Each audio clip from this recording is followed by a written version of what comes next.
Hello student, this is our second video of class 12th biology chapter Principle of Inheritance and Variation.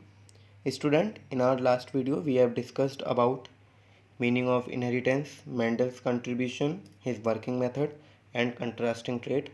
And now in this video we are going to study about monohybrid cross, test cross, laws of inheritance.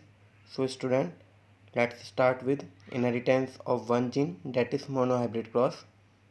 Mendel crossed tall and dwarf pea plant and collected all the seed obtained from this cross. He grew all the seeds to generate plant of first hybrid generation called F1 generation. He observed that all the plants are tall. Similar observation was also found in other pair of trait. Means student monohybrid cross नाम से ही समझ में आ रहा है कि इन्होंने single character को लेकर क्रॉस कराया और यहाँ जो इन्होंने करेक्टर लिया है वो प्लांट की हाइट ली है। मेरी लास्ट वीडियोस में मैंने आपको इसमें कंट्रास्टिंग ट्रेट बताया था। हाइट में दो फॉर्म मिलती हैं, टॉल एंड ड्वार्फ। तो इन्होंने प्योर फॉर्म में टॉल एंड ड्वार्फ प्लांट लिए और उनके बीच में इन्होंने क्रॉस कराया। क्रॉस कराने के बाद जो इनको फर्स्ट जनरेशन मिली, जिसको हम F1 जनरेशन भी बोलते हैं, उसमें सारे के सारे जो प्लांट हैं उन्हें टॉल ही मिले। यानी कि इन्होंने पता लगाया कि जब भी F1 जनरेशन आती है तो दोनों में से कोई एक ही करेक्टर एक्सप्रेस करेगा जो डोमिनेंट होगा। सिमिलर ऐसी ही ऑब्जर्वेशन इनको और भी करेक्टर्स में मिल रही थी, जैसा कि हाइट के केस में मिली हैं। Next, Mendel cell pollinated the F1 plant and found that in F2 generation some plants are also dwarf. The proportion of dwarf plant is 1/4 and the tall plant of 3/4. इस बात को confirm करने के लिए कि जो रिसेसिव करेक्टर है वो अपने आप को एक्सप्रेस करेगा या नहीं करेगा, तो उसके लिए इन्होंने सेल पॉलिनेशन कराया। मींस F1 जनरेशन के जो प्लांट्स आए उनको आपस में पॉलिनेट कराया और सेल पॉलिनेट कराने के बाद जब इनको F2 जनरेशन के प्लांट्स मिले तो उनमें इन्होंने ये देखा कि जो रिसेसिव करेक्टर है, यानी कि हाइट के केस में जो ड्वार्फ वाला करेक्टर है वो भी यहाँ पर देखने को मिल रहा है, लेकिन उसका जो प्रपोर्शन है, उसका जो रेशियो है वो काफ़ी कम है देन कंपेयर टू जो टॉल प्लांट है उनके कंपैरिजन में। तो यहाँ जो इनको प्रपोर्शन मिला है वो 1/4 मिला है ड्वार्फ प्लांट का, और जबकि जो टॉल प्लांट है उनका जो प्रपोर्शन इनको मिला है वो 3/4 मिला है। यहाँ पर स्टूडेंट आप लोग देख पा रहे हैं कि एक क्रॉस यहाँ पर जो अभी मोनोहाइब्रिड क्रॉस मैंने आपको बताया है वो यहाँ पर दिखाया गया है। सबसे पहले पी जनरेशन यानी कि पेरेंट जनरेशन में इन्होंने pure tall and pure dwarf लिए, कैपिटल टी प्योर टॉल के लिए and small T pure dwarf के लिए। उसके बाद ये गैमिट्स बना रहे हैं, दोनों में से कोई एक कैपिटल टी, सिमिलरली दोनों स्मॉल टी में से कोई एक स्मॉल टी। और उसके बाद जब क्रॉस कराया तो क्रॉस कराने के बाद F1 हाइब्रिड इनको मिले हैं, कैपिटल टी स्मॉल टी, यानी कि हेटेरोजाइगस पेयर मिला है। और ये जो करेक्टर्स देखने को मिलेगा वो केवल टॉल वाला मिलेगा यहाँ पर, यानी कि F1 जनरेशन के जितने भी प्लांट होंगे वो 100% टॉल होंगे।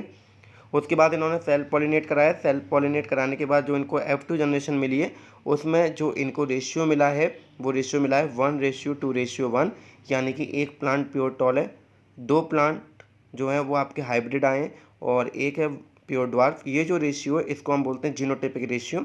फिनोटिपिक रेशियो है 3:1, क्योंकि तीन जो प्लांट हैं वो देखने में टॉल है और एक प्लांट जो है ड्वार्फ है। तो ये रेशियोज जो हैं आपको मोनोहाइब्रिड क्रॉस के याद रखने हैं। फिनोटिपिक रेशियो अगर आता है तो 3:1, 3 प्लांट टॉल है और एक प्लांट उसमें ड्वार्फ है। और फिनोटिपिक रेशियो अगर पूछा जाए तो 1:2:1, जिसमें 1 प्लांट जो है वो प्योर टॉल है, 2 रिकॉम्बिनेंट्स हैं और एक जो प्लांट है वो प्योर ड्वार्फ है। नेक्स्ट स्टूडेंट, यहाँ पर कुछ पॉइंट्स हैं। Mendel called the factors that passes through gamete from one generation to next generation. Nowadays it is called a gene unit of inheritance. Mendel अपने समय पर जीन के बारे में नहीं बता पाए, तो उन्होंने बोला था कि कोई ऐसे फैक्टर्स हैं जो पेरेंट्स से उनके ऑफस्प्रिंग में जाते हैं, जो कि पेरेंटल जो करेक्टर्स हैं उसी की वजह से बच्चों के अंदर जा पाते हैं। और आज हम उन्हीं फैक्टर्स को जीन के नाम से जाना जाता है, जिसको यूनिट ऑफ इनहेरिटेंस भी बोल सकते हैं। नेक्स्ट है genes that code for a pair of contrasting trait are known as alleles. ऐसे जीन्स जो पेयर में मिलते हैं लेकिन अपोजिट करेक्टर्स को कंट्रोल करते हैं, अपोजिट करेक्टर्स को कंट्रोल करते हैं, जैसे कैपिटल टी टॉल के लिए, स्मॉल टी ड्वार्फ के लिए, उनको हम एलील्स बोलते हैं। नेक्स्ट है alphabetical symbols are use to represent each gene, capital letter for gene expressed in F1 generation and small letter for other gene. Student, यहाँ पर आपको एक बात याद रखना है कि जो डोमिनेंट करेक्टर्स हैं उन्हें हम कैपिटल लेटर से शो करते हैं, जबकि उसी केस के स्मॉल लेटर से हम रिसेसिव जीन को एक्सप्रेस करते हैं, जैसे कैपिटल टी फॉर टॉल के लिए और स्मॉल टी ड्वार्फ के लिए। नेक्स्ट है Mendel also proposed that in true breeding tall and dwarf variety allelic pair of genes for a height is homozygous, capital T और small t, capital T small t और small t are called genotype and tall and dwarf are called phenotype।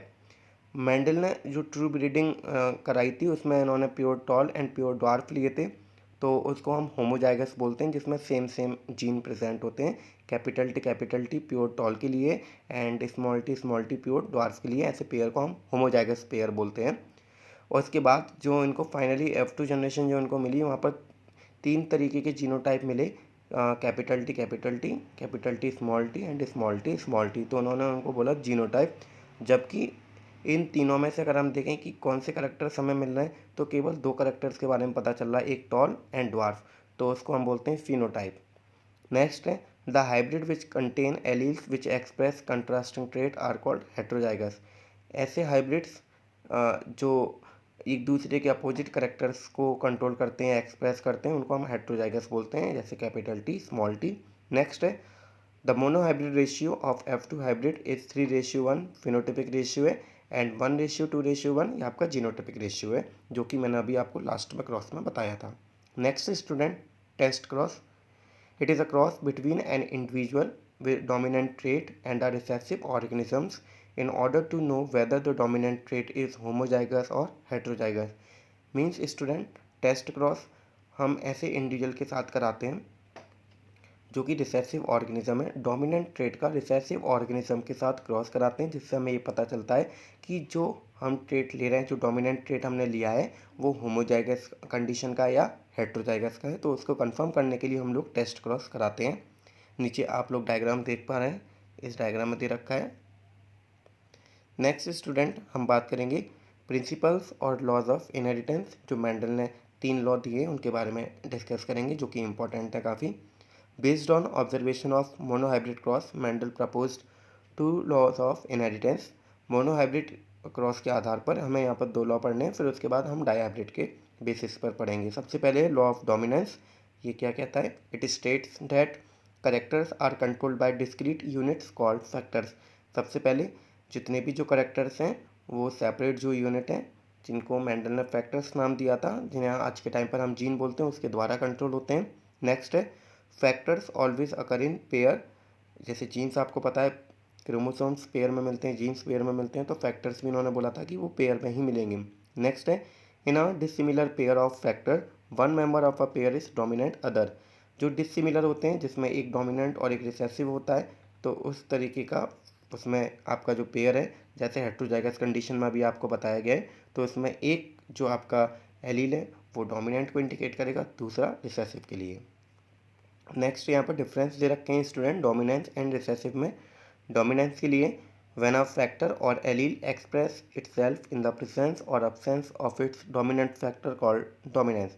यानी कि जो dominant characters होते हैं वो अपने आप को हर कंडीशन में एक्सप्रेस करते हैं। मींस या तो वो डोमिनेंट में भी अपने आप को एक्सप्रेस कर सकते हैं और रिसेसिव में भी अपने आप को एक्सप्रेस कर सकते हैं। रिसेसिव में it can only express itself in the absence of और इट्स रिसेसिव फैक्टर एलील। जो रिसेसिव है वो केवल अपने आप को एक ही कंडीशन में एक्सप्रेस करेगा, जब डोमिनेंट जो फैक्टर्स है वहाँ एब्सेंट होना चाहिए या रिसेसिव वाला जो फैक्टर है वो प्रेजेंट होना चाहिए। नेक्स्ट है it forms a complete functional enzyme that perfectly expresses itself. यहाँ जो एंजाइम बनते हैं वो कम्प्लीटली फंक्शनल बनते हैं, जो कि अपने आप को एक्सप्रेस कर सकते हैं। जबकि यहाँ दे रखा है it forms a incomplete defective enzyme. Enzymes जो हैं वो प्रॉपर तरीके से फंक्शन वाले नहीं बन पाते हैं, विच फेल्स टू एक्सप्रेस इटसेल्फ, जो कि अपने आप को पूरी तरीके से एक्सप्रेस नहीं कर पाते हैं when present with its dominant allele that is heterozygous condition. जब वो किसी डोमिनेंट एलील के साथ आते हैं तो वो अपने आप को एक्सप्रेस नहीं कर पाते हैं। नेक्स्ट है law of segregation. Second law है alleles do not blend with both the characters are recovered during gamete formation as in F2 generation. जो फैक्टर्स हैं या जो एलील्स हैं वो कभी भी अपने आप को मिक्स नहीं करते हैं, वो हमेशा सेपरेट ही अपने करेक्टर्स को शो करते हैं। During gamete formation trait segregate separate from each other and passes to different gamete. Gamete formation के दौरान जो करेक्टर्स हैं, जो जो आपके जीन्स हैं जो पेयर में होते हैं, वो सेपरेट होते हैं और अलग अलग गैमेट्स में वो चले जाते हैं। Homozygous produce similar kind of gamete. जो होमोजाइगस इंडिविजुअल होते हैं वो सेम टाइप के गैमिट बनाते हैं, but heterozygous produce two different kind of gamete with different trait. और जो हेट्रोजाइगस होते हैं वो डिफरेंट टाइप के गैमिट अपने फॉर्म करते हैं स्टूडेंट्स।